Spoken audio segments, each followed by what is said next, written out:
Good evening guys.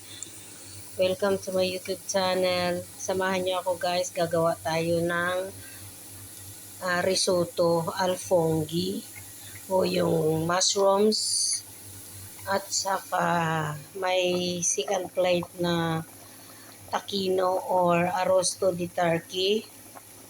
Roasted turkey. Tapos may contorno or yung side dish.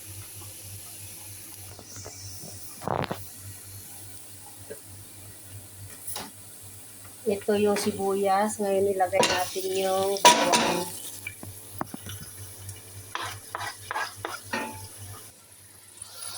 Ito na yung mushrooms na ginisa sa bawang at sibuyas. Halo-haloin natin.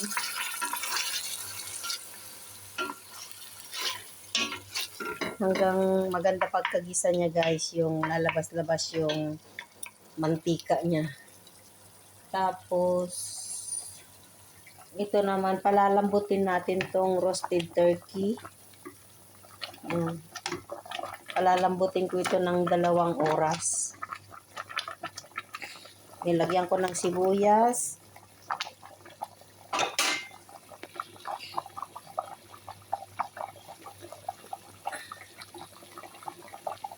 Linagyan ko ito ng sibuyas, bawang at kunting luya.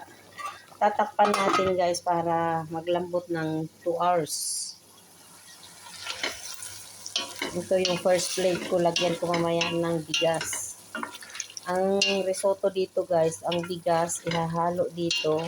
Pero hilaw siya, hindi masyadong luto. Yan ang pagkain nila. Tinatawag nilang risotto. Hindi masyadong luto yung bigas.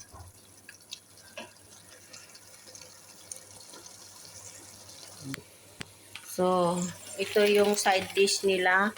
May gulay na yung na-frozen na siya na gulay. Ilalagay ko dyan sa kumukulong tubig. Ganyan sila maggawa ng side dish. Sa atin ay half cook lang yung gulay. Sa kanila hindi.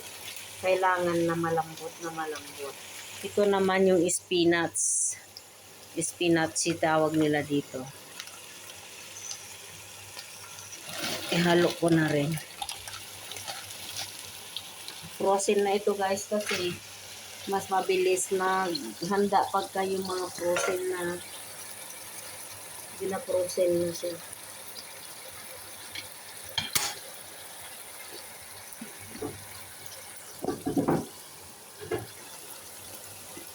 Palalambutin natin yun guys. Ang halo niya lang yan ay asin.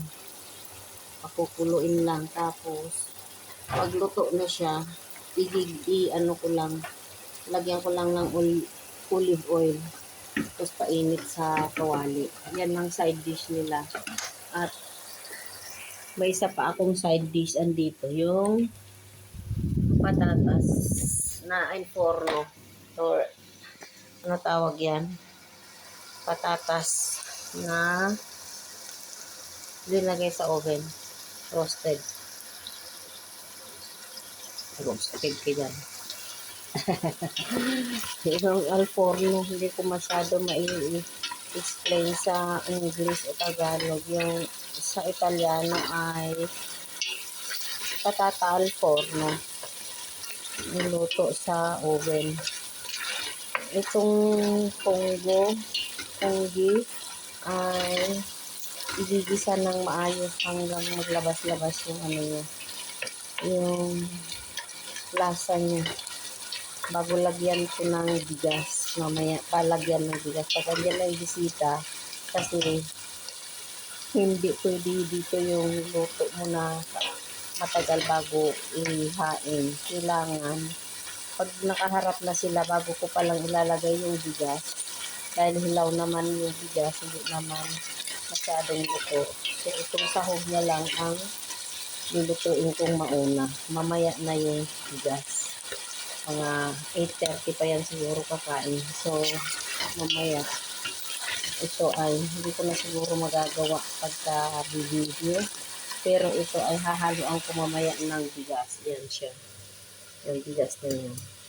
Lulutuin ko ng 12 minutes ulit namin. Bago ko ihain. Tapos ito yung side dish nila. Spinach at saka yung dieta, tawag nila. So,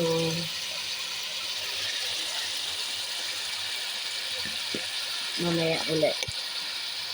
Ito na yung roasted turkey. Naluto na siya. Slicein ko na lang siya mamaya. Ito yung side dish, yung dieta, spinach na pinaghalo ko. Ginisak ay naloko lang sa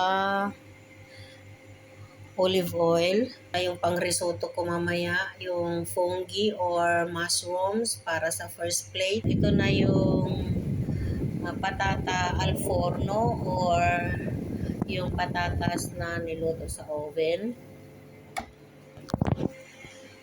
Ito yung mga appetizer ko, aperitivo. Ito, prosciutto crudo. Tapos yung cetrioli or pipino. Tapos yung olive paste o oliva. Ang dessert ko mamaya. At saka may ice cream or gelato. Okay guys, hanggang dito na lang. Sa susunod naman na vlog. Thank you for watching. God bless us all.